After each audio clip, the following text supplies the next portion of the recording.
A ByteDance é uma empresa controladora da TikTok. O TikTok não existe na China. Ele só existe fora da China.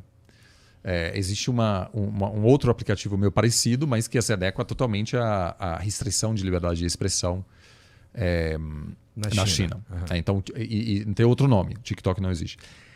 Então, se você tem uma rede agora, e vamos supor que daqui a 10 anos é a rede social dominante, essa rede pode coletar informações que nem o FBI consegue coletar sobre a sua própria população. Isso não quer dizer que o Facebook ou outras empresas agem de maneira responsável em relação a esses dados. Mas, basicamente, eu não estou defendendo essa decisão. Eu acho inevitável no sentido histórico, vai acontecer de qualquer jeito,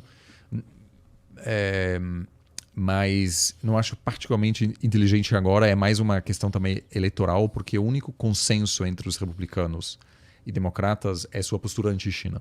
É o único lugar de consenso hoje nos Estados Unidos. Todo mundo odeia a China e há uma competição de quem é mais anti-China. E quem não é anti-China é comunista. Entendeu? Polarização total. É igual esse lance de Israel. Uhum. Você não concorda com Lula, então você é sionista. Pô, entendeu? Assim, então, assim, não tem como ser contra... Ou seja, é muito custoso politicamente antes da eleição dizer, não, gente, não faz sentido tirar esse aplicativo. Mas então, basicamente, os Estados Unidos dizem, olha, é perigoso a gente ter uma rede social que, teoricamente, pode ser obrigada pelo governo comunista a passar informações, né, no meio do nosso país, que o TikTok tá super consolidado, vai crescer muito. Simplesmente é uma droga que vicia muito mais do que o Facebook, essas coisas. E nenhuma empresa hoje consegue desafiar mesmo o TikTok no mercado americano. Então, basicamente, é uma consideração geopolítica acima de tudo. E eu postei um vídeo hoje mais cedo no Instagram falando sobre isso. E aí todo mundo comentou, mas não tem liberdade de expressão nos Estados Unidos. Não é sobre isso, né? Geopolítica... Agora, essa coisa... Esse é um comentário típico dos anos 90 ou 2000, quando realmente havia uma realidade em que empresas e multinacionais tomavam as principais decisões sem se importar com a geopolítica. Então você podia ter uma cadeia de suprimento hiper complexa e o mundo realmente era super globalizado. Os Estados Unidos tentou fechar acordo de livre comércio com todo mundo. Hoje os Estados Unidos é protecionista. O Biden acaba de aprovar um negócio de bilhões e bilhões para produzir semicondutores nos Estados Unidos, para depender menos da China. Eu acompanho muitas empresas brasileiras aqui para prestar assessoria geopolítica e uma empresa brasileira, por exemplo, fornece insumos para a Tesla. É um insumo muito específico. E a Tesla pediu para todos os fornecedores montar um plano sobre como essa empresa reagiria a, por exemplo, um confronto entre os Estados Unidos e a China. Então, eles estão olhando essa situação e falando, de que forma? Porque não adianta só a Tesla se preparar se os fornecedores vão quebrar. Porque se, por exemplo, essa empresa, determinada empresa brasileira, vende muitos produtos nos Estados Unidos, mas alguns dos insumos vêm da China. E amanhã os Estados Unidos dizem, sabe o quê? Se você compra coisas da China, você não vende mais aqui. Acabou, amigo. Então, o que essa empresa vai fazer? Ela vai parar de comprar na China para não perder acesso ao mercado americano, só que daí ela não consegue mais fornecer nada para a Tesla. E a Tesla, com um fornecedor que não entrega, acabou. Né? Então, essas empresas todas estão nesse processo de diversificação. Que coisa. Então, essa desglobalização está ocorrendo e hoje os governos impõem as suas visões e definições do que é estratégico e o que não é, sobre as empresas que precisam se adequar a essa realidade. Então, não é uma discussão sobre liberdade de expressão, tanto que o governo americano não quer fechar o TikTok, quer obrigar a ByteDance a vender o TikTok para um dono americano. Então, vai rolar lá para dizer, a gente corta essa conexão que existe não entre o Partido Comunista. Não tem mais nenhuma Comunista. ligação com o Partido Comunista Chinês. Eu hoje, se você me pergunta se eu acho que o Partido Comunista obriga o TikTok de dar informações, eu acho que não.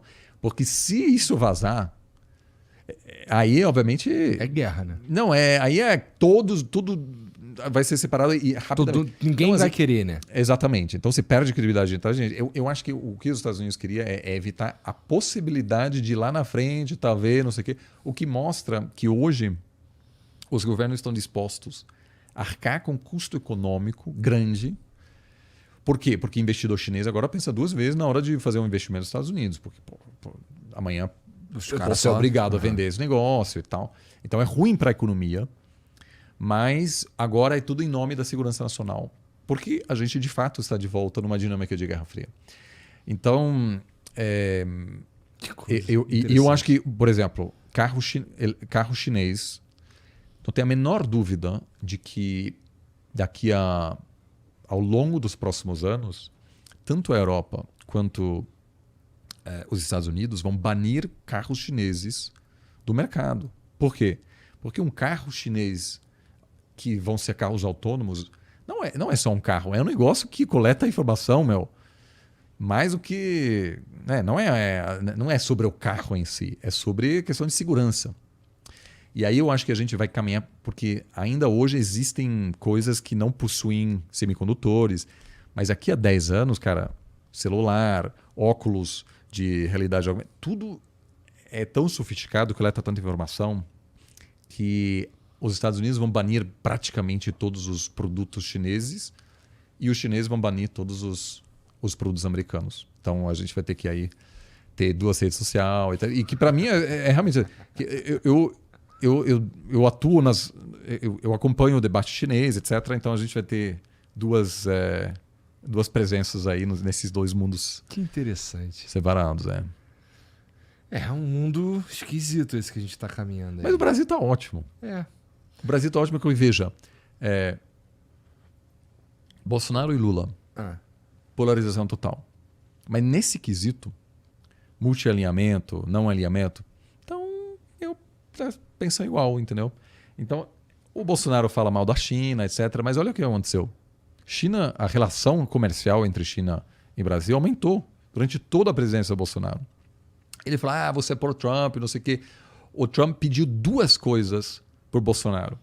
Apoio retórico para essa ameaça que ele fez ao Maduro. Não deu. E tirar a Huawei. Também não entregou.